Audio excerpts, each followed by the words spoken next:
आप सभी को गुड इवनिंग। आप सभी का स्वागत है एक बार फिर से जीनोमिक मेडिकल और नर्सिंग एकेडमी में।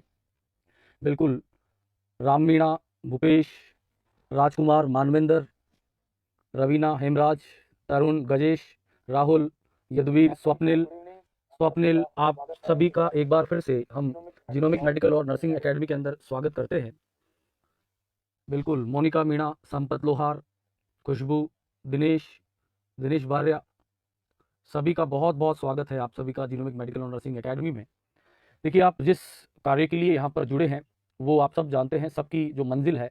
सभी को बहुत बहुत आशीर्वाद। अगर किसी का नाम नहीं ले पाऊँ तो आई एम वेरी सॉरी, क्योंकि आप जानते हैं आप लोगों का जो प्यार मिल रहा है जीनोमिक को, ये अपने आप में बहुत बड़ी उपलब्धि है। तो सबसे बड़ी बात यह है कि आप लोग जो मेहनत कर रहे हो, जल्दी ये मेहनत डेफिनेटली सफल होगी और सफलता के आप सब परचम लहराएंगे। और हमारी भी यही उम्मीद है और यही आशा है कि जल्दी ही आप सबको क्या मिले, सफलता मिले। अब साहब, इस क्रम के अंदर अगर हम सिंपल सी बात करें तो यहाँ पर एक बहुत सिंपल सी बात है।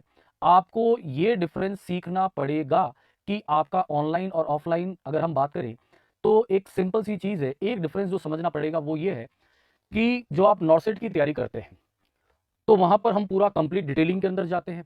और जब आप एक सीएचओ लेवल की तैयारी करते हैं और आप सब जानते हैं आपके पास समय भी कितना है, उस समय के हिसाब से आपको चीज़ों को कंसाइज करना है। ये नहीं सोचना कि यार ये तो बहुत एक तरह से सुपरफिशियल है। सुपरफिशियल कुछ नहीं होता है। एग्जाम की तैयारी हमेशा उस हिसाब से करना चाहिए। कहते हैं ना साहब, युद्ध की तैयारी युद्ध के हिसाब से करना चाहिए, उसकी रणनीति उस हिसाब से बनना चाहिए। तो let's begin the first class of anatomy, जो हम कर रहे हैं शुरू आपका बेसिक्स ऑफ कार्डियोवैस्कुलर सिस्टम के साथ। तो अगर आप बेसिक्स ऑफ कार्डियोवैस्कुलर सिस्टम की बात करें तो चीज़ें यहाँ पर बहुत सिंपल है, बहुत सामान्य है। अगर हम सीधी सादी भाषा में बात करें, हमारे सामने है ह्यूमन कार्डियोवैस्कुलर सिस्टम। जैसे कि आप सबने इस सिस्टम का नाम सुना हो। सभी को बहुत बहुत गुड इवनिंग यार। मोहनलाल, अंकुर, आप सभी को गुड इवनिंग। आप सभी का स्वागत है। जितना जल्दी हो सके जुड़ जाइए, क्योंकि हम सब आपके लिए ही बैठे। अब देखिए, अगर हम बात करें बेसिक्स लेवल की, तो जब आप बेसिक लेवल के ऊपर बात करते हैं तो कहीं ना कहीं आपके मन में जो सवाल है कि यार क्या पढ़े क्या ना पढ़े। अगर आप सीएचओ की बात करते हैं, कम्युनिटी हेल्थ ऑफिसर, तो वो आपसे एक्सपेक्ट करता है कि you should have a general knowledge about human body, कि आपको जनरल नॉलेज आपका ह्यूमन बॉडी के बारे में होना चाहिए। और सीएचओ के बारे में सिलेबस में भी ये दिया हुआ है। कहने का मतलब हर चीज को आपको पता होना चाहिए। सो आज हम टेस्ट करेंगे और आपको अपना सेल्फ एनालिसिस भी करना है कि आपकी खुद की लेवल क्या है। So let's begin. सबसे पहले अगर मैं यहां शब्द लिखूं सीवीएस, आप सब जानते हैं इस सीवीएस शब्द के अंदर मीनिंग निकल के आता है तीन चीज। एक आया कार्डियो, दूसरा आया वेस्कुलर और तीसरा आया सिस्टम। अब साहब, आप सब जानते हो हमारी बॉडी की स्ट्रक्चरल और फंक्शनल यूनिट क्या होती है? सेल होती है। सब जानते हो आप कि अगर सेल है तो उसी सेल से हमारी पूरी बॉडी बनती है, वही हमारी स्ट्रक्चर को बनाती है और वही फंक्शन करती है। यही सेल मिलकर के आप जानते हो बॉडी के अंदर डिफरेंट टाइप्स के अलग अलग तरह के क्या बनाती है? टिश्यूज बनाती है। पता होगा आपको। और यही टिश्यू मिलाकर के क्या बनाते हैं? आपके ऑर्गन बनाते हैं। सो एक सीक्वेंस है, सेल मिली, सेल से टिश्यू बने, टिश्यू से ऑर्गन मिले। और जब ऐसे ऑर्गन जिनका एक किसी पर्टिकुलर पर्पस के लिए, अगर हम उन ऑर्गन्स की बात करें तो वो अगर किसी पर्पस के लिए है तो डेफिनेटली वो कहलाते हैं, आपका ध्यान से सुनिएगा, सिस्टम। अगर किसी पर्पस के लिए है तो वो क्या कहलाते हैं? सिस्टम। आप सभी का स्वागत है, जुड़ते जाइए आप। अब आपके सामने कार्डियोवैस्कुलर सिस्टम, ये तीन शब्द लिखे हैं। Why these systems are important? So let's come on to this particular part. First you come over here. What is it? Cell. आपके सामने क्या दिखाई दे रही है? आपको एक सेल दिखाई दे रही है। तो अगर आप किसी भी ह्यूमन बॉडी की सेल की बात करें, this is the human body cell. और सेल की एक मेम्ब्रेन होती है। किसी भी सेल के अंदर आप जानते हो उसका मेन बॉस जो होता है वो कौन होता है? न्यूक्लियस। ये क्या होती है? Cell membrane. ह्यूमन सेल की एक खास बात है कि जब इसका जन्म होता है, जब इसका ओरिजिन होता है, तो इसको ग्रोथ करना है, डेवलपमेंट करना है, इंजरी हुई तो रिपेयर होना है। तो इसके लिए इस सेल को दो खास चीजों की आवश्यकता पड़ती है। एक ये मांगती है ऑक्सीजन और दूसरा मांगती है न्यूट्रिएंट। ध्यान से सुने, एक क्या मांगा इसने? ऑक्सीजन। और दूसरा क्या मांगा इसने? Nutrient. Human body consist of millions of cells, million billions of cells, अरबों खरबों कोशिकाएं आपके शरीर के अंदर होती है। और ऐसी एक भी कोशिका नहीं है जो आपसे कहे कुछ एवेस्कुलर स्ट्रक्चर है, अगर आप उनकी बात छोड़ दे तो, है ना साहब। जैसे कॉर्निया है वो आपका एवेस्कुलर स्ट्रक्चर है, हेयर है ये आपका एवेस्कुलर स्ट्रक्चर है, नेल का आगे वाला पार्ट है ये एवेस्कुलर स्ट्रक्चर है। तो कुछ हिस्सों को छोड़ दे तो बाकी सारी चीजों को, आपके सारी सेल्स को किसकी आवश्यकता पड़ती है? ऑक्सीजन और न्यूट्रिएंट की। इनकी पूर्ति आपका शरीर किसके द्वारा करता है? आपका शरीर इनकी पूर्ति करता है किसके द्वारा? ब्लड के द्वारा। अब साहब ब्लड क्या है? आप सब जानते हो ब्लड एक तरह का, अगर मैं कहूं सीधी सादी भाषा में, टिश्यू है। और ऐसा टिश्यू, याद रखिएगा कभी एग्जाम में आ जाए कि फ्लूइड फॉर्म के अंदर कौन सा टिश्यू पाया जाता है। सीएचओ के हिसाब से सिंपल सी चीज है कि अगर एग्जाम में कभी प्रश्न आ गया कि which tissue is present in fluid form, so what your answer will be, आप सभी का जवाब क्या होना चाहिए? आप सभी का जवाब होगा ब्लड, कि ऐसा टिश्यू है जो किस फॉर्म में पाया जाता है? फ्लूइड फॉर्म में। इसी ब्लड के अंदर सारी चीजें इंक्लूड होती है, इवन सेल्स भी होती है। दूसरा होता है आपका प्लाज्मा, आप परिचित होंगे, आगे मैं पढ़ाऊंगा भी इसको, आगे जाकर के जब क्लासेस आएगी तब हम इनके बारे में डिस्कस करेंगे। अब हमारे पास जिम्मेदारी है कि अगर हम सिंपल सी बात करें, इधर देखिएगा, कार्डियोवैस्कुलर सिस्टम, इस ब्लड को हर सेल तक पहुंचाना है। अगर हम यहाँ एक सेल बना दें तो यहाँ पर क्या पहुंचाना है? ब्लड को। अब पहुंचाने के लिए आप जानते हो कोई भी चीज इस दुनिया में बिना फोर्स के एक जगह से दूसरी जगह मूव नहीं करती। ध्यान से सुनना, अगर ये पेन यहां रखा हुआ है तो जब तक इसके ऊपर कोई फोर्स अप्लाई नहीं किया जाएगा तब तक ये पेन अपनी जगह से हिलेगा नहीं। अब सिंपल सी चीज है, फोर्स लगाने के लिए कार्डियो कहने का मतलब हमने किसका इस्तेमाल किया? हमारे पास क्या है? Heart. What we have is heart, and this heart is known as, इसी हार्ट को हमने क्या बोला? बोलो, पंप। तो एक सीधी सादी भाषा में पंप जो है वो काम जो है वो कौन करता है? आपका हार्ट। दूसरा है वेस्कुलर। वेस्कुलर सिस्टम का जो काम है आप सबको परिचित होगा, इनका काम है ट्रांसपोर्ट का। ट्रांसपोर्ट डिपार्टमेंट जानते हो ना आप, लाना और ले जाना, किसी भी चीज को लाना और ले जाना। तो इस ट्रांसपोर्ट सिस्टम के अंदर दो चीजें इंक्लूड होती है।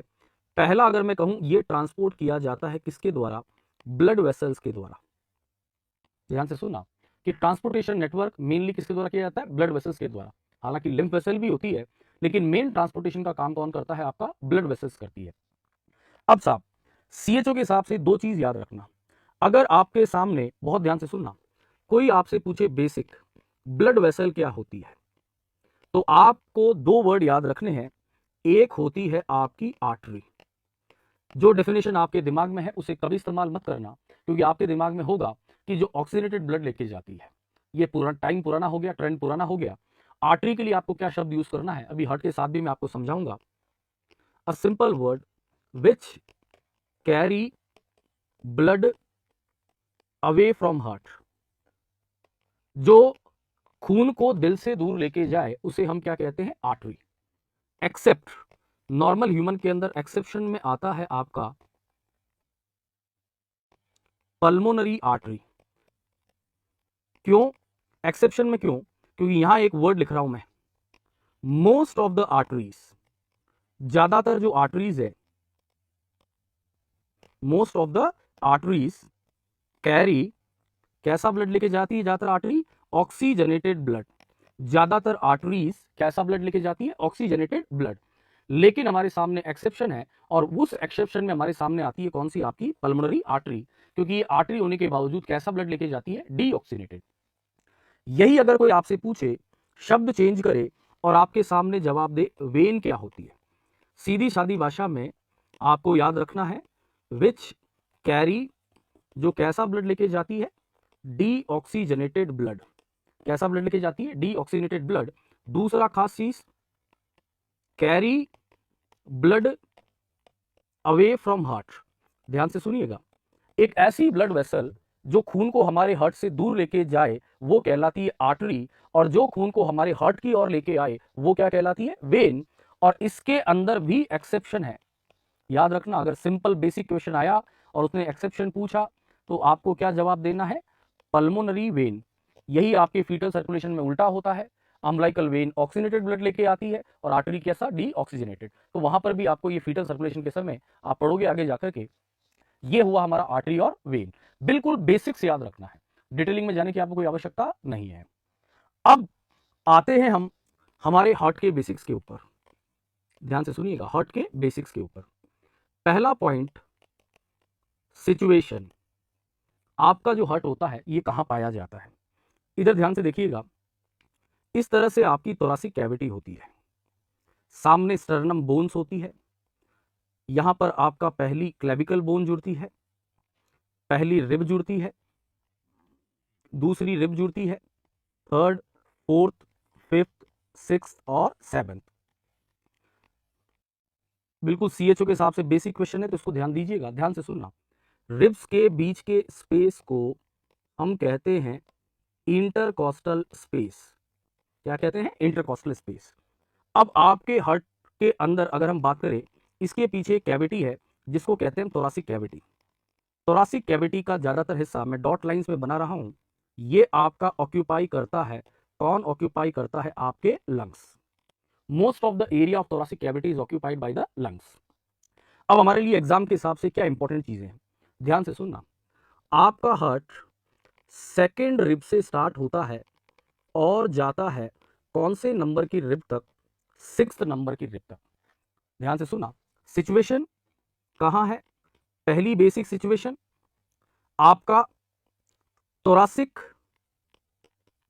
कैविटी, पहली बेसिक सिचुएशन क्या है? आपकी थोरासिक कैविटी है। उसके बाद आप सिंपल सी चीज, दूसरी चीज अगर आप देखेंगे तो इस थोरासिक कैविटी के अंदर जो खाली जगह है दोनों लंग्स के बीच, वो क्या है? मीडियास्टाइनम। अब इसे आप अंडरलाइन कर लेना आपके सीएचओ के हिसाब से। अगर एग्जामिनर पूछे दोनों शब्द, बिल्कुल बेसिक क्वेश्चन है, स्पेस बिटवीन लंग्स, आपके दोनों लंग्स के बीच के स्पेस को क्या कहा जाता है? स्पेस बिटवीन लंग्स, दोनों लंग्स के बीच के स्पेस को क्या कहा जाता है? तो आपको याद रखना है, वहां जवाब देना है मीडियास्टाइनम। ऐसे ही छोटे छोटे बेसिक क्वेश्चंस आएंगे, मीडियास्टाइनम। अगले पॉइंट पे ध्यान देना है। अगर किसी ने कहा हार्ट कहां पाया जाता है? मीडियास्टाइनम में पाया जाता है, जो थोरासिक कैविटी में होती है, दोनों लंग्स के बीच में। अगली इंपॉर्टेंट चीज, लेवल, ध्यान से सुनना। सेकेंड टू सिक्स्थ रिब, याद रखिएगा, ये भी एग्जाम का क्वेश्चन है। पहला प्रश्न यहां उठ के ये आता है कि कौन सी रिब की लेवल से हार्ट शुरू होता है? तो याद रखिएगा कौन सी रिब? एंटीरियर बात कर रहे हैं हम, सेकेंड रिब। और कहां तक जाता है? सिक्स्थ रिब तक जाता है। अगर वही एग्जामिनर सेकेंड रिब, ध्यान से सुनना, जिस जगह है उस पॉइंट को आप कहते हो स्टर्नल एंगल। आगे की तरफ क्या कहते हैं अपन? Sternal angle. सब बेसिक क्वेश्चन है, इन बेसिक क्वेश्चंस पे ध्यान दीजिएगा। सेकेंड टू सिक्स्थ रिब है, स्टर्नल एंगल से शुरू हो रही है, ये रहा स्टर्नल एंगल, ये देखिए। दूसरा क्वेश्चन, अगर एग्जामिनर आपसे पूछे, इधर देखिएगा, वर्टिब्रल लेवल, वर्टिब्रा आगे नहीं होती है, कहां होती है आप जानते हो? पीछे होती है। तो वर्टिब्रल लेवल याद रखना, T4 का कौन सा? लोअर बॉर्डर, और T5 का कौन सा? Upper border. ध्यान से सुनना, T4 का लोअर बॉर्डर और T5 का अपर बॉर्डर। कहने का मतलब, अगर आप बात करो वर्टिब्रल लेवल की, ध्यान से सुनना, लेवलिंग का क्वेश्चन जरूर एग्जाम में आ सकता है कि कहां से शुरू हो रहा है, कहां से खत्म हो रहा है। दो इंपॉर्टेंट चीजें हैं। अगर वो रिब की लेवल से पूछे तो याद रखना क्या जवाब होगा आपका? Second rib. और अगर आपका पूछे कहां तक है, तो आपका जवाब क्या होगा? सिंपल सी चीज, सिक्स्थ रिब तक होगा आपका। कौन सी रिब तक? सिक्स्थ रिब तक। वर्टिब्रल लेवल पूछा उसने तो क्या जवाब दोगे आप? ध्यान से सुनना, वर्टिब्रल लेवल हमेशा पीछे से कंपेयर होती है। फोर्थ की लोअर बॉर्डर या फिफ्थ की अपर बॉर्डर से आपका क्या होता है? आपका हार्ट शुरू होता है। अब साहब, ये इसका बेसिक क्या आ गया? सिचुएशन। अगर इस सिचुएशन के बाद बात करें तो दूसरा प्रश्न एग्जाम के हिसाब से याद रखना आता है इसका, wall of heart. Wall of heart का मतलब क्या होता है? आप सब जानते हैं, हार्ट की दीवारें, है ना बेटा? सभी पढ़ाई पे ध्यान दें, वेरी गुड, ध्यान से सुनते रहे। हार्ट की क्या? दीवारें। अब सिंपल सी चीज है, यहां पर क्या ध्यान देना है कि अगर आप हार्ट की दीवारों की बात करो तो लेयर्स होती है आउटर टू इनर, बाहर से कहां की ओर? अंदर की ओर। तो यहां पर अगर मैं आपके सामने एक सिंपल सा हार्ट बनाऊं, इधर देखिएगा, if we make 4 chambers of the heart, अगर हमने यहाँ 4 चैम्बर्स बनाए, आपको सबको पता है 4 चैम्बर्स होते हैं, ऊपर वाले एट्रियम होते हैं, नीचे वाले वेंट्रिकल्स। सबसे बाहर की लेयर का नाम होता है, ध्यान से सुनिएगा, पेरिकार्डियम। क्या बोलोगे? पेरिकार्डियम। इस पेरी शब्द का मतलब याद रखना क्या होता है? अपॉन। कहने का मतलब ऊपर वाली, सबसे ऊपर वाली जो लेयर है, इसका मतलब इसे क्या कहोगे? पेरिकार्डियम। ये एक चीज याद रखिएगा, ये सिंगल नहीं, कितनी लेयर होती है? Double layer. ध्यान से सुनना, पेरिकार्डियम सिंगल नहीं, कितनी लेयर होती है? Double layer. अब यहां एग्जाम के हिसाब से इंपॉर्टेंट चीज याद रखना, इस पेरिकार्डियम की अगर आप बात करो, 2 लेयर है। जो बाहर वाली लेयर है ये आपके हार्ट को आसपास की स्ट्रक्चर से जोड़ के रखती है, जबकि अंदर की बिल्कुल क्लोजली अटैच होती है। अगर मैं यहाँ बनाऊं, पहले मैं इनर बना देता हूँ, ये आपका एंडोकार्डियम, जस्ट वेट, ये बना दिया मैंने मायोकार्डियम, इसके बाद में पेरिकार्डियम बनाता हूँ, और फिर आपके सीएचओ के कुछ इंपॉर्टेंट क्वेश्चंस के ऊपर आता हूँ। ध्यान दीजिएगा और ध्यान से सुनिएगा। Let me mention the name. सबसे अंदर की है तो ये कहलाई, ध्यान से सुनना, एंडोकार्डियम। बीच वाली है ये कहलाई मायोकार्डियम। अब हमने इंपॉर्टेंट चीज क्या कही, सिंपल सी बेसिक चीज, visceral and parietal. Very good Mukesh, बहुत बढ़िया। तो आपका पैराइटल और विजरल, कहने का मतलब विजरल बोले तो अंदर वाली, पैराइटल बोले तो बाहर वाली। तो ये जो आपका पेरिकार्डियम है, इसके अंदर क्या खास चीज देखने को मिलेगी, एक लेयर आपका बिल्कुल क्लोजली अटैच है। ध्यान से सुनना, दिस इज विजरल पेरिकार्डियम, ये कहलाती है आपका विजरल पेरिकार्डियम। बाहर वाली जो लेयर है, इस पर ध्यान दीजिएगा, ये कहलाती है आपका पैराइटल पेरिकार्डियम। अब हमारे ये कहां काम आती है, ध्यान सुनते जाइएगा। ये हो गई आपका पैराइटल पेरिकार्डियम, और ये हो गई आपका अंदर वाली विजरल पेरिकार्डियम। एक हो गई पैराइटल और एक हो गई विजरल। अब एग्जाम के हिसाब से ध्यान से सुनना, what is the important thing is, इन दोनों के बीच, बिटवीन बोथ, ध्यान सुनना, पीसी पेरिकार्डियल लेयर, क्या पाई जाती है, जवाब दीजिए, पेरिकार्डियल कैविटी। क्या पाई जाती है, पेरिकार्डियल कैविटी। अब मैं 1 मिनट के लिए रुकूंगा और कुछ क्वेश्चंस आप सबसे सुनूंगा, और आंसर उम्मीद करता हूं आप सब जवाब देंगे। कोई बच्चा तो पहले ही बोलने लग गया, पहले मुझे क्वेश्चन तो पढ़ने दो। सिंपल सी चीज है, पहला क्वेश्चन है, इस पेरिकार्डियल कैविटी के अंदर क्या होता है, what is present in the pericardial cavity, pericardial cavity के अंदर क्या पाया जाता है। कृष्णा का जवाब आया पेरिकार्डियल फ्लूइड, शिवांगी का जवाब आया पेरिकार्डियल फ्लूइड। ध्यान से सुनना, हाँ मोहन भाई ध्यान से सुन रहे हैं, पेरिकार्डियल फ्लूइड बिल्कुल सही। आप सबका जवाब आ रहा है, बोला सर इसके अंदर एक फ्लूइड होता है। चलिए आप सबका रिवीजन हो जाएगा, जो पढ़ रहे हैं बच्चे, पेरिकार्डियल फ्लूइड पाया जाता है। वेरी गुड, पेरिकार्डियल कैविटी में मिला, ध्यान से सुनना, पेरिकार्डियल फ्लूइड। अब ये एग्जाम का पार्ट नहीं है, एग्जाम का असली पार्ट ये है कि ये जो पेरिकार्डियल फ्लूइड है, इसको बनाता कौन है। क्या जवाब दे सकते हैं कि what cells makes pericardial fluid. Lakshman, Raveena, सबका जवाब आ रहा है, सुनील, राज बहुत तेजी से, बहुत बढ़िया, देव राठौड़, खुश गोविंद, प्रियंका, फ्यूचर, आपके जितने भी हैं, रोहित यादव, योगेश, आप ये बताइए इस पेरिकार्डियल फ्लूइड को बनाता कौन है।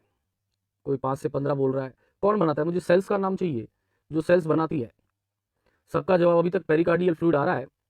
मीजोथीलियम, किसी का जवाब आया, मीजोथीलिया, मीजोथीलियल, मीजोथीलियल सेल्स। कौन सी सेल्स पेरिकार्डियल फ्लूइड को बनाती है, ये है एग्जाम का क्वेश्चन। तो ध्यान से सुनिएगा, याद रखिएगा, यहां पर स्पेशल टाइप्स की सेल्स होती है। जिन बच्चों ने पहली बार सुना है ध्यान से सुन लेना, इन सेल्स को कहते हैं मीजोथीलियल सेल्स। क्या कहते हैं बेटा लोग, मीजोथीलियल सेल्स। तो पेरिकार्डियल फ्लूइड को बनाने वाली सेल्स का नाम क्या है, मीजोथीलियल सेल्स। ये सिंपल सा बेसिक सा क्वेश्चन है कि मीजोथीलियल सेल्स क्या बनाती है आपका पेरिकार्डियल फ्लूइड। अगला क्वेश्चन आता है किसके ऊपर, इसके वॉल्यूम के ऊपर। अलग अलग बुक्स के अंदर डिफरेंट अलग अलग चीजें दे रखी है। जैसे कोई बच्चा 5 से 15 लिख रहा है, कोई 15 से 20 लिख रहा है, कोई 20 से 50 भी लिख रहा है। अलग अलग आप सबके जवाब आ रहे हैं, बहुत बढ़िया बेटा। जो भी मीजोथीलियल सेल्स बोल रहे हैं, ये मेजोथीलाल हिंदी में कौन लिख रहा है, पुखराज, बेटा ऐसे काम नहीं चलेगा, ऐसे काम नहीं चलेगा। सरोज आपका लिख रही है 32-40 ml प्रोड्यूस, पीके लिख रहा है 20 से 25, कोई लिख रहा है 50 ml, सुमित लिख रहा है 20 से 50। अब ध्यान से सुनना, क्योंकि आप सबने पढ़ा होगा, अगर पेरिकार्डियल फ्लूइड का वॉल्यूम बढ़ जाए तो ऐसी कंडीशन को हम कहते हैं पेरिकार्डियल इफ्यूजन। क्या कहते हैं, पेरिकार्डियल इफ्यूजन। लेकिन पेरिकार्डियल इफ्यूजन कब कहोगे, ध्यान से सुनिएगा, जब पेरिकार्डियल फ्लूइड का वॉल्यूम किससे ज्यादा हो जाए, याद रखिएगा 50 ml से ज्यादा हो जाए। डू रिमेंबर, मैं नेक्स्ट पेज पे लिखता हूं कि व्हेन पेरिकार्डियल फ्लूइड, कि जब आपका पेरिकार्डियल फ्लूइड है, इसका वॉल्यूम इज मोर देन, जब ये कितने ml से ज्यादा हो जाए, 50 ml से ज्यादा हो जाए, तब हम इसे क्या कहते हैं, पेरिकार्डियल इफ्यूजन। तो याद रखिएगा, इसका मतलब 50 तक नॉर्मल है। तो अलग अलग बुक्स में अलग अलग है, लेकिन फिर भी आप अगर आप बात करो तो याद रखिएगा 20 से 50 ml को क्या कंसीडर किया जाता है, नॉर्मल कंसीडर किया जाता है। ठीक है, और ज्यादा नहीं, केवल एक लाइन में एक और चीज लिखाऊंगा मैं, उसको ध्यान से सुनना। एक की पॉइंट याद रखना, व्हेनेवर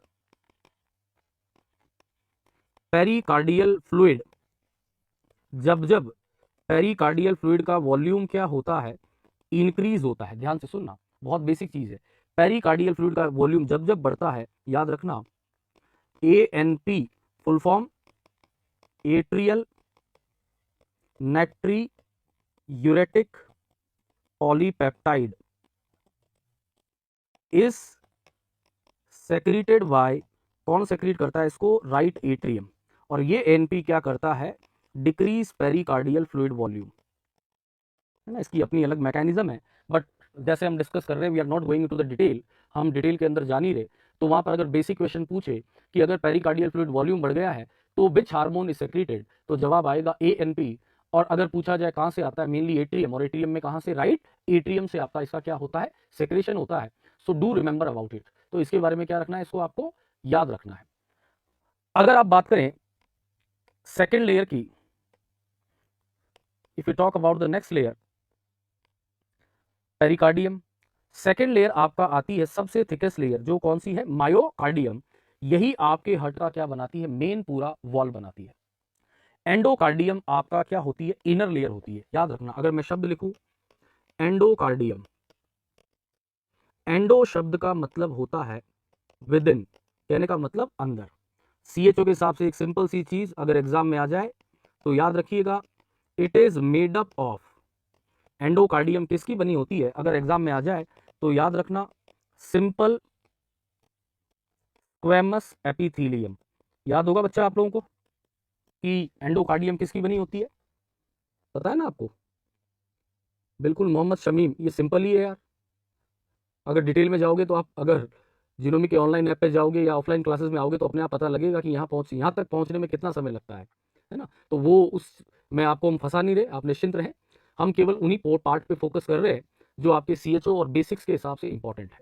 तो ये ऐसी चीज है जो एग्जाम के हिसाब से याद रखना, सिंपल स्क्वेमस एपिथेलियम। चलिए साहब, अब अगला पार्ट जिसकी हम बात करें, सिंपल सी, नेक्स्ट सिंपल क्वेश्चन, अगर आप हार्ट का इंटरनल स्ट्रक्चर की बात करें, अब ये उम्मीद करूंगा ये वाला जो शुरुआत वाला पार्ट है ये आप सब बच्चों को जब पता होगा। अगर आप हार्ट के इंटरनल स्ट्रक्चर की बात करें तो अगर मैं यहां पर हार्ट बनाऊं तो आप फटाफट बोलते जाइएगा ताकि हमें समय ना लगे। ये बनाइए, सबसे पहली चीज, हार्ट के इनर स्ट्रक्चर में कितने चैम्बर होते हैं, 4 चैम्बर। कितने चैम्बर होते हैं, 4 चैम्बर। 2 अपर चैम्बर, जिन्हें हम क्या करते हैं, क्या बोलते हैं, एट्रियम। इनका काम क्या है, दे रिसीव द ब्लड, ये ब्लड को क्या करते हैं, रिसीव करते हैं। याद रखिएगा, ये ब्लड क्या करते हैं, रिसीव करने का काम करते हैं। कौन, बिल्कुल सभी को, शिवानी, 4 चैम्बर, बबलू, रूपा, सब जानते हो आप ये। लेकिन छोटा सा मेन चीज याद रखिएगा, अब ब्लड को कहां से रिसीव करते हैं, ध्यान से सुनना, बहुत सिंपल बेसिक चीज है। जो आपका राइट एट्रियम होता है, यहां पर 2 ब्लड वेसल्स आती है, एक को कह लेते हैं SVC सुपीरियर वेना केवा, एक को कहते हैं इंफीरियर वेना केवा। ये क्या हो गया, राइट एट्रियम। नीले रंग का मतलब है डीऑक्सीजनेटेड ब्लड। अगर आप लेफ्ट एट्रियम की बात करो तो यहां ब्लड आता है लंग्स से, 4 क्या निकल के आती है, मैं लिख रहा हूं शॉर्ट में, पल्मोनरी वेन। लंग्स से क्या आती है हमारी, पल्मोनरी वेन। तो 4 पल्मोनरी वेन। तो अगर सीधी सादी भाषा में बात करें तो राइट एट्रियम क्या लिखना है, वन लाइनर पार्ट, रिसीव, क्या रिसीव करता है, डीऑक्सीजनेटेड ब्लड थ्रू, किसके through, SVC superior vena cava, IVC inferior vena cava. और हार्ट का जो वीनस ब्लड होता है वो डायरेक्ट आता है, वो किसके थ्रू आता है, कोरोनरी साइनस। याद रखिएगा, एक ऐसा अगर एग्जाम में आए कि ऐसा कौन सा ऑर्गन है जिसका वीनस रिटर्न डायरेक्ट हार्ट में होता है, ध्यान से सुनना, कि कहने का मतलब एक ऐसा ऑर्गन जिसका वीनस रिटर्न डायरेक्ट हार्ट में होता है, किसी वेसल्स के थ्रू नहीं होता, तो उस ऑर्गन का नाम है हार्ट। क्योंकि इसकी जो कोरोनरी वेन्स होती है वो आगे जाकर के साइनस में मिलती है और सीधे किसके अंदर खुलती है, आपका ये राइट एट्रियम के अंदर खुलती है। तो इस पॉइंट को आप जरूर ध्यान रखना कि जिसका ब्लड सीधा किसके अंदर आ रहा है, हार्ट के अंदर, वो कौन है, आपका कोरोनरी साइनस के जरिए। तो राइट एट्रियम के अंदर ये बेसिक सी चीज है।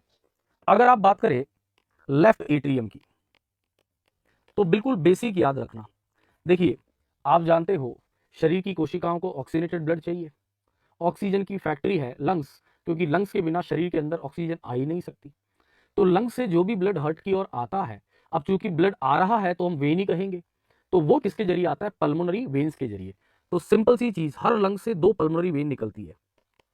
रिसीव्स, बिल्कुल वन लाइनर, ऑक्सीजनेटेड ब्लड, कौन से ब्लड को रिसीव करती है? ऑक्सीजनेटेड ब्लड फ्रॉम, कहां से रिसीव कर रही है? लंग से, किसके through? 4 pulmonary veins, 4 pulmonary veins के जरिए कैसा ब्लड आता है? ऑक्सीजनेटेड ब्लड आता है। क्लियर है? अब अगर आप बात करें यहां पर, ये राइट एट्रियम, लेफ्ट एट्रियम, ये क्या कहलाएगा? राइट वेंट्रिकल, और ये लेफ्ट वेंट्रिकल।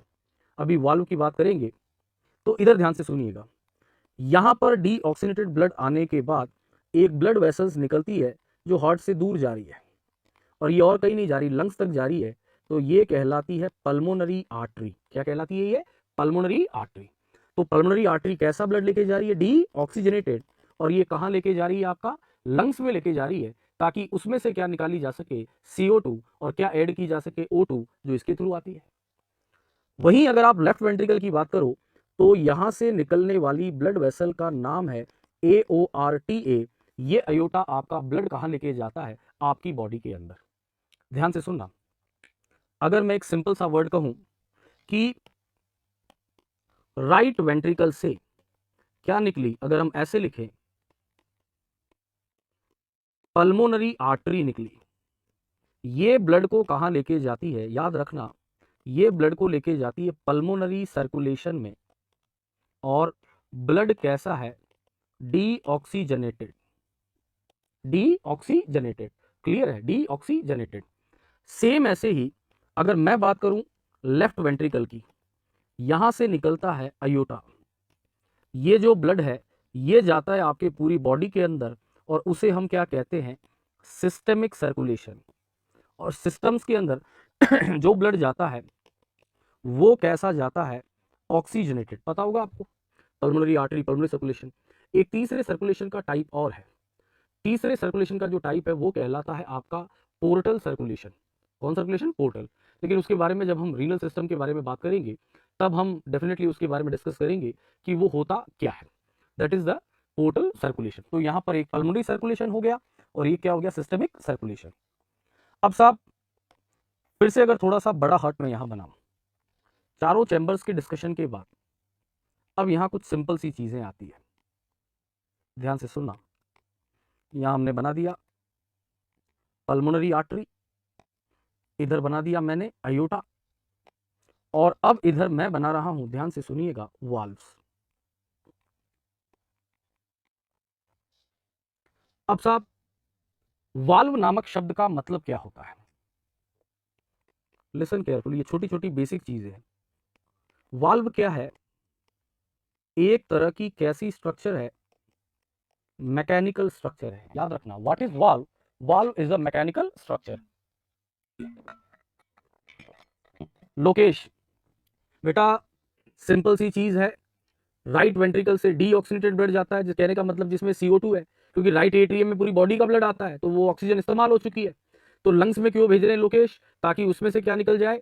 CO2 निकल जाए, और वापस लंग से आपका कौन लेके आती है? पल्मोनरी वेन आती है, और पल्मोनरी वेन कैसा ब्लड लेके आती है? ऑक्सीजनेटेड, जो लेफ्ट वेंट्रिकल के अंदर आएगा। लेफ्ट वेंट्रिकल में आने के बाद वहां से ब्लड कहां जाता है? पूरी बॉडी के सिस्टम में जाता है। आरपी बॉय ने बहुत अच्छा लिखा, आरपी बॉय ने लिखा एक वर्ड, यूनिडायरेक्शनल फ्लो। बहुत बढ़िया, वेरी गुड। मैकेनिकल स्ट्रक्चर जो क्या मेंटेन करती है? याद रखना, यूनिडायरेक्शनल फ्लो। कहने का मतलब कोई भी चीज केवल एक दिशा में जाएगी, जैसे ही वो दूसरी दिशा में जाएगी ये वाल्व क्या हो जाएंगे? आपके बंद हो जाएंगे। ध्यान से सुनना, गाड़ी के टायर के अंदर भी वाल्व होते हैं। हवा भरते हुए हवा केवल अंदर जाती है, जैसे ही कंप्रेशर की आपने नो हटाई, हवा बाहर आने की कोशिश करती है, आप ऑटोमेटिकली क्या होगा? वाल्व क्या हो जाते? बंद। बिल्कुल, क्लासेस केवल लाइव अवेलेबल रहेगी, है ना। जैसे क्लास खत्म होती है इट विल बी प्राइवेट। सो जितना आपको देखना है, सीखना है ना, जुड़ते रहिए और साथ में देखिए और समझिए बेसिक चीजों को। अब साहब यूनिडायरेक्शनल फ्लो, लेकिन हमारे यहां एक और वर्ड याद रखना, अगर आप ब्लड की बात करते हो तो इसका वर्ड याद रखना, प्रिवेंट रीगर्जिटेशन। शब्द को समझना, क्योंकि आप अलग अलग कंडीशन पढ़ते हो। रीगर्जिटेशन शब्द का मतलब होता है कोई चीज जहां से आई है वापस वहीं जाना। नॉर्मली ब्लड एट्रियम से वेंट्रिकल में आता है और वेंट्रिकल से बाहर निकलता है। अगर किसी कारणवश ये ब्लड वापस एट्रियम में चला जाए, जब एट्रियम कॉन्ट्रैक्ट वेंट्रिकल कॉन्ट्रैक्ट करे, तो इसे हम रीगर्जिटेशन कहेंगे। और हम ये कभी भी नहीं चाहते कि जो ब्लड एक बार वेंट्रिकल में आ चुका है वो वापस कहां जाए, ऊपर जाए। कहने का मतलब उसका बैक फ्लो हो। तो अगर एग्जाम में सिंपल बेसिक क्वेश्चन आता है, सीएचओ में ऐसे ही क्वेश्चन आएंगे कि which prevent the back flow और रीगर्जिटेशन इन अवर हार्ट, कि बैक फ्लो और रीगर्जिटेशन को प्रिवेंट करने का काम कौन करता है। So your answer should be the structure which is known as which prevent backflow, it is these are the valve। अब वाल्व की कहां आपको आवश्यकता है, जहां आपको केवल एक डायरेक्शन में फ्लो चाहिए। जैसे अगर हम बात करें, आप चाहते हो कि जो ब्लड एट्रियम में आ रहा है, अब एट्रियम में आने से तो काम चलेगा नहीं, क्योंकि एट्रियम का काम तो ब्लड को केवल कहां भेजना है, वेंट्रिकल तक भेजना है। एट्रियम से ब्लड किसके अंदर जाए, वेंट्रिकल में जाए। तो यहां पर जो वाल्व होते हैं ये इसी तरह से बने हैं कि जैसे ही ब्लड वेंट्रिकल में आने लगता है ये ओपन हो जाते हैं। Now the blood is into the valve. अब जो हमारा खून है वो आपका वाल्व के जरिए किसके अंदर आ चुका है, वेंट्रिकल्स में आ चुका है। अब किसी बॉटल के अंदर अगर पानी भरा है तो क्या वो पानी संभव है अपने आप ऊपर चला जाए? आप कहोगे नहीं, ये संभव ही नहीं है। क्या करना पड़ेगा, क्या लगाना पड़ेगा, फोर्स लगाना पड़ेगा। तो आपके वेंट्रिकुलर मायोकार्डियम के द्वारा ये काम किया जाता है। ये जो आपका वेंट्रिकुलर मायोकार्डियम है ये क्या काम करता है, सभी को गुड इवनिंग। आपका सिंपल सी चीज है, ये आपका क्या लगाएगा, फोर्स। जैसे वेंट्रिकुलर मायोकार्डियम कॉन्ट्रैक्ट करेगा, ध्यान से सुनना, ये धक्का लगाता है किसके ऊपर, ब्लड के ऊपर। वेंट्रिकुलर मायोकार्डियम ने धक्का किस पे लगाया, ब्लड के ऊपर। अब ब्लड को जहां भी जगह मिलती है ब्लड इधर की तरफ धक्का लगाएगा, तो यहां पर ये वाल्व है, जैसे ही खून ऊपर जाने लगता है ये वाल्व क्या हो जाते हैं, बंद। कहने का मतलब ये केवल एक ही डायरेक्शन में ब्लड के फ्लो को क्या करते, अलाउ। लेकिन आप चाहते हो कि ब्लड इधर जाए, तो जैसे ही ब्लड का इधर धक्का जाता है ये वाल्व क्या हो जाते हैं, ओपन हो जाते हैं। अब अभी तक मैंने वाल्व का आपको नाम नहीं बताया, ध्यान से सुनना। जो वाल्व एट्रियम और वेंट्रिकल के बीच पाए जाते हैं, जो वाल्व एट्रियम और किसके बीच में पाए जाते हैं, वेंट्रिकल के बीच में पाए जाते हैं, उनको एक सिंपल सा नाम दिया है, उनको कहा जाता है एवी वाल्व। क्या कहोगे बच्चा लोग, एवी वाल्व, एट्रियो वेंट्रिकुलर वाल्व। कितने हुए आप खुद ही जानते हो, दो होते हैं, एक होता है राइट एवी वाल्व और एक होता है लेफ्ट एवी वाल्व। एक हो गया राइट एवी वाल्व और एक हो गया लेफ्ट एवी वाल्व। और वैसे आपको पता होगा, सब जानते होंगे, बच्चों का पहले से जवाब आ रहा है, वेरी गुड। राइट को कहते हैं ट्राइकस्पिड और लेफ्ट को कहते हैं बाइकस्पिड। तो जो बच्चे नहीं जानते वो सुनो। कस्प का मतलब झिल्ली जैसी स्ट्रक्चर, कहने का मतलब एक ऐसा दरवाजा जिसके अंदर केवल दो गेट है तो वो बाइकस्प हो गया, दो गेट हो गया। और जिसमें तीन झिल्लियां हैं वो कैसा हो गया, ट्राइकस्पिड। अगर मैं यहां बनाऊं कुछ, अगर वाल्व की स्ट्रक्चर ऐसी है जिसमें तीन झिल्लियां हैं तो ये ट्राइकस्पिड हो गया। जिसमें केवल दो झिल्लियां हैं वो कैसा हो गया, आपका बाइकस्पिड हो गया। एक हो गया आपका ट्राइकस्पिड और एक हो गया आपका बाइकस्पिड। इसी बाइकस्पिड वाल्व का एक और नाम है, याद रखना, मिट्रल वाल्व। बाइकस्पिड वाल्व को हम क्या कहते हैं, मिट्रल वाल्व। नितिन शर्मा जी जवाब दे रहे हैं, bicuspid valve is also known as mitral valve. Deepak Baswal, बिल्कुल सही जवाब आपका। अब इसके अलावा आपको वाल्व कहां चाहिए, एक वाल्व चाहिए आपको राइट वेंट्रिकल और पल्मोनरी आर्टरी के बीच, एक चाहिए लेफ्ट वेंट्रिकल और आयोटा के बीच। ये जो वाल्व है, ध्यान से सुनिएगा, जब आप इनको देखते हो, कहने का मतलब फॉर एग्जांपल ये आपका आयोटा है, जब ये वाल्व आपका बंद होते हैं तो बंद होने के बाद इनका कुछ ऐसा आकार या ऐसा शेप बनता है। These valve makes a shape like this when these valves are closed। और ये जो आपको शेप आपको दिखाई दे रहा है, ऐसा लग रहा है जैसे ये कोई आधा चंद्रमा है। आधा क्या है, चंद्रमा। इसीलिए इन वाल्व को हमने क्या नाम दिया, सेमील्यूनार वाल्व। तो सेमील्यूनार वाल्व के अंदर दो आ जाते हैं, राइट साइड में आ जाता है, ध्यान से सुनना, पल्मोनरी वाल्व। कौन सा वाल्व, पल्मोनरी वाल्व। और लेफ्ट साइड में आ जाता है आपका अयोटिक वाल्व। एक आ गया पल्मोनरी वाल्व और एक आ गया क्या, आपका अयोटिक वाल्व। ये किसके बीच में पाया जाता है, अगर मैं यहां लिखूं, बिटवीन, ये मिलता है आपको right ventricle and pulmonary artery. बहुत सिंपल चीज है, राइट वेंट्रिकल और पल्मोनरी आर्टरी के बीच में जो मिले वो क्या है, पल्मोनरी वाल्व। ये मिलता है कहाँ आपको, लेफ्ट वेंट्रिकल एंड किसके बीच में, अयोटा के बीच में। अब ये एक खास चीज याद रखना, दोनों वाल्व के अंदर इसमें भी कितनी कस्प होती है, 3 कस्प, इसमें भी कितनी कस्प होती है, 3 कस्प। तो हमारे लिए एक बहुत बेसिक सा सिंपल सा क्वेश्चन है आपका। वो सिंपल क्वेश्चन ये है कि 4 वाल्व होते हैं, इन 4 वाल्व में कौन सा ऐसा वाल्व है जिसमें केवल 2 ही कस्प होती है, बाकी सब में 3 होती है। बहुत सिंपल सा क्वेश्चन है।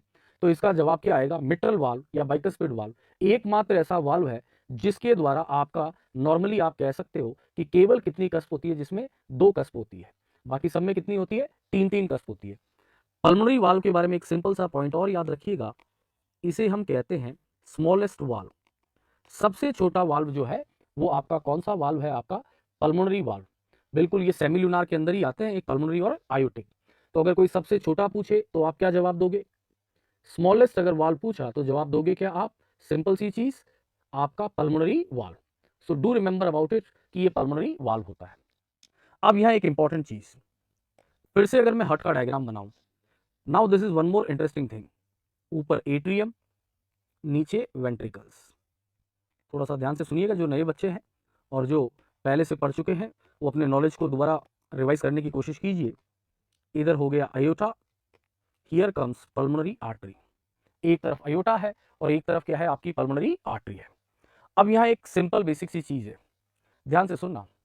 वाल्व एक ऐसी स्ट्रक्चर है बिल्कुल गेट की तरह। बेटा हिंदी में तो बोल रहा हूँ, दिनेश शर्मा, ये कौन सी भाषा है, ये मुझे लगता नहीं मैं अंग्रेजी में बात कर रहा हूँ। दिनेश शर्मा जी, मैं बिल्कुल हिंदी में बता रहा हूँ, है ना। इन वाल्व का नाम हिंदी में मेरे को नहीं आता, चिंता मत करना। दूसरी तरफ आपका अंग्रेजी में भी पेपर आता है आपका, तो इतना सा तो कम से कम अंग्रेजी सीखिए आप, कि हमारे उस लेवल का हम एग्जाम का कंपटीशन आप फाइट कर सके। बिल्कुल, तो इतना सा थोड़ा सा ध्यान रखें, है ना। अंग्रेजी में नहीं, मैं हिंदी भाषा में ही बोल रहा हूँ। तो कम से कम इसमें अगर आप सीखोगे लिखोगे तो आपको ये तो याद रहेगा, ये दायां शायद आलिंद या नीले, है ना, जो भी है। मेरे को इतना हिंदी नहीं आता, पर ये बहुत ईजी अंग्रेजी, इतनी सी तो हमें आना चाहिए, है ना। मेडिकल वो फील्ड में है तो ये तो पता होना चाहिए कि एट्रियम और वेंट्रिकल क्या होता है। सो प्लीज थोड़ा सा पढ़ें इसको। अब ध्यान से सुनिएगा, वाल्व बिल्कुल गेट की तरह होते हैं। अब अगर कोई गेट बंद है, ईमानदारी से बताओ वो गेट कब तक नहीं खुलेगा, जब तक उस गेट के क्या नहीं मारा जाए, धक्का। जब तक गेट के धक्का नहीं मारा जाएगा तब तक आपका गेट खुलेगा क्या, आप कहोगे नहीं खुलेगा। इसका मतलब क्या लगाना पड़ेगा, फोर्स लगाना पड़ेगा। तो वाल्व भी बेचारे ऐसे हैं, इनके खुद के अंदर कोई मसल नहीं होती है। फॉर एग्जाम्पल अगर मैं ऐसे बनाऊं, इधर देखिएगा, ये वाल्व हो गए। अब अगर यहां पर कोई ऊपर से धक्का मारता है तो ये नीचे खुल जाएंगे, अगर कोई नीचे से धक्का मारता है तो ये ऊपर चले जाएंगे। नहीं है समझ में, अगर ऐसे कोई पुश करेगा तो ये नीचे चले गए, नीचे से धक्का मारा तो साहब ये ऊपर चले गए। दे कांट डू एनीथिंग, इनके खुद के पास, बेचारों के पास कुछ नहीं है। तो सिंपल सी चीज है कि ये डिपेंड करता है कि फोर्स किधर से आ रहा है। अब सिंपल सी चीज, एक चीज ध्यान से सुनना और समझना। अगर आप वेंट्रिकल की बात करो, ये रहा ventricular myocardium, this is ventricular myocardium. अब यहां दो बेसिक से क्वेश्चन है कि वेंट्रिकल जब कॉन्ट्रैक्ट करता है, इस कॉन्ट्रैक्शन को हम एक वर्ड यूज करते हैं, वो है सिस्टोल। को है क्या कहते हैं, उसको सिस्टोल कहते हैं। सैनी साहब पहले जवाब देने लग गए, रुक जाओ थोड़ा शांति रखो। और रिलैक्स करने को क्या कहते हैं, डायस्टोल। तो जब वेंट्रिकल के अंदर इसका मायोकार्डियम कॉन्ट्रैक्ट करेगा, जब सिस्टोल करेगा, तो ये आपका प्रेशर किस पे डालता है, वाल्व के ऊपर। और ये इतना दबाव डालता है कि अगर ये बेचारे वाल्व केवल ऐसे ही होते तो होता क्या, जैसे ही नीचे से धक्का लगता ये वाल्व ऐसे ऊपर चले जाते, खुल जाते। कहने का मतलब अगर मैं बना के बताऊं, वेंट्रिकल के मायोकार्डियम ने जैसे ही धक्का मारा ये वाल्व बेचारे ऐसे हो गए। और अगर ये वाल्व ऐसे हो गए तो आप जानते हैं, आप समझते हैं, ब्लड वापस किस में चला जाता, एट्रियम में। फिर आप कहते, बोला सर ये तो क्या हो गया, ये तो बैक फ्लो हो गया। बैक फ्लो हो गया मतलब ये क्या हो गया, बोला सर ये तो रीगर्जिटेशन हो गया।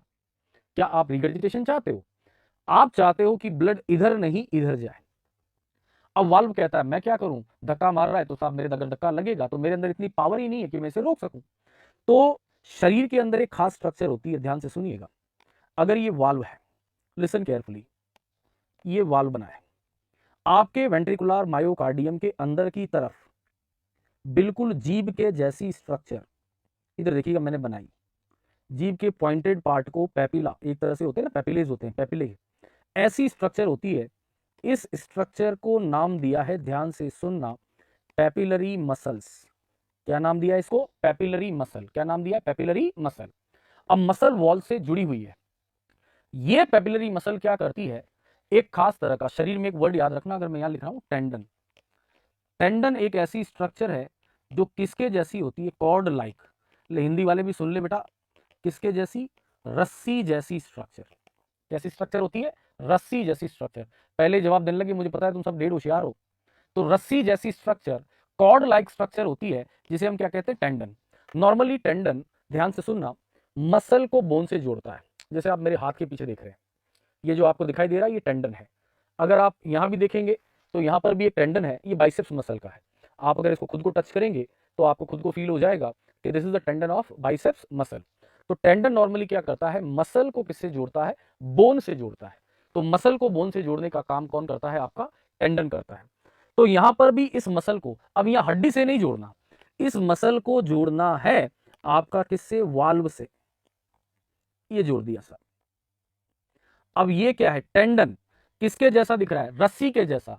तो अगर हम बोलते तो हम सिंपल सी चीज, नहीं भैया मुकेश बॉडी नहीं दिखा रहा, अगर सिंपल सी चीज मैं आपको टेंडन दिखा रहा हूं, मेरी बॉडी हैवी नहीं साहब, तो मैं आपको दिखाऊं? बिल्कुल बिल्कुल, पढ़ लो, अभी रिप्लाई बाद में देना, क्योंकि मेरी स्थिति नहीं है कि मैं आपके ज़्यादा कमेंट पढ़ सकूं, क्योंकि इधर पढ़ाने पे भी ध्यान देना होता है ना। और अच्छी बात है आपका नॉलेज, इट्स वेरी गुड कि आप आगे से आगे चल रहे हैं। तो कहीं ना कहीं it's very good for positive things for you, कि आपको मोटिवेट करना चाहिए कि अगर इस लेवल का एग्जाम में पेपर आया तो हम तो रुकने वाले नहीं हैं, क्योंकि हमें तो इससे बहुत ज़्यादा आता है। Very good. तो ध्यान से सुनना, अगर हम बोलते तो हम कहते रस्सी जैसा एक तरह से स्ट्रक्चर है। इंग्लिश में बोलते तो कहते कॉर्ड लाइक टेंडन। अब मेडिकल वर्ड ज्यादातर ग्रीक भाषा से आए, तो ग्रीक भाषा से जो आए हैं तो इसको नाम दिया है, आप लोगों ने मेंशन कर ही दिया है काफी लोगों ने, कॉर्डा टेंडिने। ध्यान से सुनना, क्या नाम दिया है? कॉर्डा टेंडिने। तो कॉर्डा टेंडिने का काम क्या है? ध्यान से सुनना, पैपिलरी मसल को किससे जोड़ना? वाल्व से। अब आप समझ लीजिए, अगर मेरी शर्ट को मैं, ये आप कॉर्डा टेंडिना मान के चलिए, यहां से पकड़ लेता हूं। अब अगर ब्लड जब ऊपर से नीचे आ रहा है तो ये नीचे, इसको रस्सी मानो हाथ को, ये रस्सी ढीली हो रही है।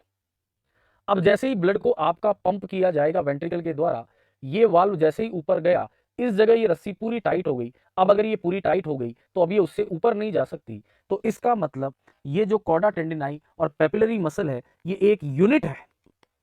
ध्यान से सुनना, पेपिलरी मसल एंड साथ में chordae tendineae act as a unit, एक यूनिट की तरह काम करते हैं, जिनका काम क्या है? विच प्रिवेंट, जो क्या रोकते हैं? रीगर्जिटेशन, और वो भी स्पेशली किसका? Of AV valve. कहने का मतलब कब, ये भी मैं लिख रहा हूं यहां पर, ड्यूरिंग वेंट्रिकुलर कॉन्ट्रैक्शन। जब वेंट्रिकुलर कौन, बिल्कुल मनीष मीणा जी, अच्छी बात है बेटा, कम से कम तू ये देख तेरे को याद कितना आता है, तेरे को याद कितना है। अगर तेरे को ये याद है तो इसका मतलब बहुत अच्छी बात है कि कम से कम तू अटकेगा नहीं। तो पैपिलरी और मसल और कॉर्डा टेंडिने किसकी तरह काम करती है? एक यूनिट की तरह काम करती है। और इस यूनिट का बेसिक सिंपल सा काम क्या है कि ये वाल्व को, कौन से वाल्व, स्पेशली एवी वाल्व को वापस ऊपर जाने से क्या करती है? रोकती है। तो क्या रोकती है ये? रीगर्जिटेशन। तो इसका मतलब एक चीज हमारे समझ में आई कि ये बताओ, लेफ्ट साइड के अंदर कितनी वाल्व की कस्प होती है? 2। तो आपको कितनी पेपिलरी मसल चाहिए? लेफ्ट साइड में 2। राइट साइड में कितनी कस्प होती है? 3। तो आपको यहां पर पेपिलरी मसल्स की संख्या कितनी चाहिए? 3। चूंकि ये 2D डायग्राम है, इसीलिए मैंने यहां पर इधर भी 2 ही कस्प बनाई है, लेकिन यहाँ 3 होती है। एक तीसरी उधर से आती है इस तरह से, तो एक तरह से ये ऐसे, ये ऐसे और ये ऐसे। तो इधर आपका 3 क्या होती है? Papillary muscle. इधर क्या होती है? 2 पेपिलरी मसल। तो टोटल अगर एग्जाम में कभी प्रश्न आए तो याद रखिएगा, अगर उसने पूछा राइट साइड के अंदर कितनी होती है तो आपका जवाब आएगा 3। लेफ्ट साइड में पूछे तो आपका जवाब आएगा 2। अशोक बड़ा मुस्कुरा रहा है, वेरी गुड। और अगर टोटल पूछे तो कितना आज जवाब दोगे आप? 5। किसी के मन में ये सवाल आ रहा हो, जो बच्चा पहली बार सुन रहा है, याद रखना कि आपके नॉर्मली जो सेमिलुनार वाल्व होते हैं वहां पेपिलरी मसल्स नहीं होती। कारण मैं बता दूं, जैसे फॉर एग्जांपल अगर मैं बड़ा सा लेफ्ट वेंट्रिकल बनाऊं, इधर सुनिएगा, इधर मैं आयोटा बनाऊं, जानते ही होंगे, आगे मैं पढ़ाऊंगा भी, see ascending aorta, arch of aorta, descending aorta, और यहां पर ये बना दिया हमने सेमिल्यूनार वाल्व। ये तब तक खुले रहते हैं, ये ब्लड वेंट्रिकल के अंदर है, ये तब तक खुले रहते हैं जब तक वेंट्रिकल क्या कर रहा है, कॉन्ट्रैक्ट। वेंट्रिकल कॉन्ट्रैक्ट कर रहा है तो जाहिर सी बात है इधर प्रेशर लग रहा है, इधर लग रहा है तो इधर लग रहा है, और अगर इधर प्रेशर लग रहा है तो ये जो ब्लड है ये कहां जा रहा है, ऊपर। This blood is going over here, ये ब्लड आपका ऊपर की तरफ जा रहा है। अब सुनिएगा ध्यान से, जैसे ही वेंट्रिकल ने कॉन्ट्रैक्ट करना बंद किया, वेंट्रिकल ने क्या करना बंद किया, कॉन्ट्रैक्ट करना बंद किया। अब आप जानते हो ये ग्रेविटी के अगेंस्ट जा रहा है, तो कोई भी चीज नीचे से ऊपर जा रही है, और अगर नीचे का आपका सिंपल सी चीज अभी यहां से अगर आपका कॉन्ट्रैक्शन क्या हो गया, बंद हो गया, अगर कॉन्ट्रैक्शन बंद हो गया तो जो ब्लड नीचे से ऊपर जा रहा है, अभी सोनी सर कुछ समझ में नहीं आ रहा, क्या करें, सुन बेटा ध्यान से सुन, सुन इधर, पैपिलरी मसल समझ में नहीं आई, पैपिलरी मसल समझ में नहीं आई कि इनका काम है वाल्व की कस्प से जाके कॉर्डा टेंडिने के जरिए जुड़ी। अरे एक भैंस है, गाय है, उसको तुम रस्सी से बांध दो, जब तक रस्सी लंबी होती है तब तक वो आगे जाएगी, जैसे ही रस्सी पूरी खींचेगी वो आगे जाना क्या कर देगी, बंद। तो एवी वाल्व जैसे ही इस लेवल पे आए, आपका कॉर्डा टेंडिनाई टाइट हो गया, टाइट होते क्या हो गया आपका, फिर वो ऊपर नहीं जा सकता। बिल्कुल, अभी सोनी अभी समझा रहा हूं, ढंग से सुन और समझ, पता लग जाएगा अपने आप। तो ध्यान से सुनना, सेमिल्यूनार वाल्व की अगर आप बात करो तो यहां से ये जो ब्लड है ये किसके अंदर जा रहा है, अयोटा के अंदर जा रहा है। अब जब वेंट्रिकल ने कॉन्ट्रैक्ट करना बंद किया तो आप ईमानदारी से बताना, किसी पाइप को जरिए, मोटर के जरिए आप ब्लड को या पानी को पंप कर रहे हो, मोटर को बंद करते ही वो पानी वापस कहां आने की कोशिश करेगा, नीचे।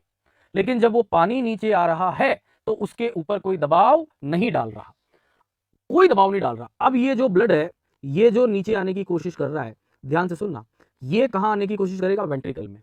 लेकिन रास्ते में क्या है, आपके वाल्व हैं जिनको क्या कहते हैं, सेमिल्यूनार वाल्व कहते हैं। ये सेमिल्यूनार वाल्व क्या हो जाएंगे, बंद हो जाएंगे, और बंद होते ही आपका ब्लड नीचे आना बंद हो जाएगा। तो यहां पर मैं मेंशन कर देता हूं, ध्यान से सुन लेना, पैपिलरी मसल्स, फिर ध्यान से सुन लो, आर ओनली अटैच्ड टू, केवल किससे जुड़ती है, एवी वाल्व से। अब ये तो बिल्कुल बेसिक नॉलेज होना चाहिए यार, एवी वाल्व में ट्राइकस्पिड में 3 कस्प होती है, आप बिल्कुल बाइकस्पिड में 2 होती है, तो एक तरफ 3 होगी और एक तरफ क्या होगी, 2 होगी, तो टोटल कितनी होगी, 5 मसल्स होगी। सेमिल्यूनार वाल्व, ध्यान से सुनना, semilunar valve does not have, क्या नहीं होती वहां पर, आपका पैपिलरी मसल्स नहीं होती। सेमिल्यूनार वाल्व के अंदर किसी भी तरह की पैपिलरी मसल्स नहीं आपका पाई जाती। अब अगली सिंपल सी चीज याद रखना, अगर ये कट जाए किसी कारणवश, एग्जाम में याद रखना, अगर एग्जामिनर ने सिंपल सा क्वेश्चन पूछा कि रोहित गुप्ता जी, 2-3 बार मैं रिपीट कर चुका हूं, है ना साहब, सिंपल सी चीज है, अगर पैपिलरी मसल्स आपका किसी कारण क्या हो जाए, कट जाए, सीधी सी बात है, अगर गाय की रस्सी कट गई तो क्या होगा, वो भाग के आगे चली जाएगी, आप चाहो उसे पकड़ना तो पकड़ में नहीं आएगी। तो अगर पैपिलरी मसल्स आपका किसी कारणवश कट जाती है तो जब वेंट्रिकल कॉन्ट्रैक्ट करेंगे तो ये जो आपके एवी वाल्व है ये इस तरह से ऊपर वापस चले जाएंगे, और फिर आपका ब्लड नीचे से कहां चला जाएगा, ऊपर। ये क्या होगा, ये कहलाएगा रीगर्जिटेशन। तो अगर एग्जाम में प्रश्न आता है कि what happens if papillary muscles और कॉर्डा टेंडिनाई डैमेजेस, अगर कॉर्डा टेंडिनाई या पैपिलरी मसल्स आपका डैमेज होती है तो इसका जो परिणाम निकल के सामने आता है वो क्या निकल के आता है, इसका परिणाम निकल के आता है कि आपका जो ब्लड है वापस क्या होगा, बैकफ्लो होगा, और ये कहलाएगा आपका मिट्रल वाल रीगर्जिटेशन। तो ये हम अगर बात करें हार्ट की सिंपल बेसिक चीजें, अगर मैं इसको 1 मिनट में समराइज करूं तो ध्यान से सुनिएगा, जब आप हार्ट को पढ़ने बैठे सीएचओ के हिसाब से, पहली चीज जो मैंने शुरुआत में बताई थी, इसकी wall layer, pericardium, myocardium, endocardium, इसके बारे में ध्यान देना। इसके बाद याद रखना इसकी सिचुएशन, कहां पाई जाता है साहब, ये मीडिया स्टाइनम के अंदर पाया जाता है, क्लियर है। इसके बाद इसकी लेवल याद रखना, मैंने बताया था कहां से, 2nd टू 6th रिब याद रखना, या फिर कहां से शुरू होता है, 4th थोरासिक वर्टिब्रे की लोअर बॉर्डर से शुरू होता है। इंटरनल स्ट्रक्चर में याद रखो तो याद रखना कितने चैम्बर होते हैं, 4 चैम्बर होते हैं। वाल्व की बात करें तो मैंने आपको बताया दो तरह के, एक होते हैं एवी वाल्व और दूसरे होते हैं सेमिल्यूनार वाल्व होते हैं। यहां पर इन वाल्व के बाद फिर हमने इन वाल्व के अंदर पढ़ा कि केवल ये ट्राइकस्पिड में 3, बाइकस्पिड में 2, आपका इवन पल्मोनरी में भी 3 और आपका अयोटिक में भी 3। एकमात्र बाइकस्पिड वाल्व है जहां पर कितनी कस्म मिली आपको? 2 मिली। बाकी सब जगह आपको कितनी कस्म देखने को मिली? आपको। केशव बेटा क्लास को शुरू से देखा करो।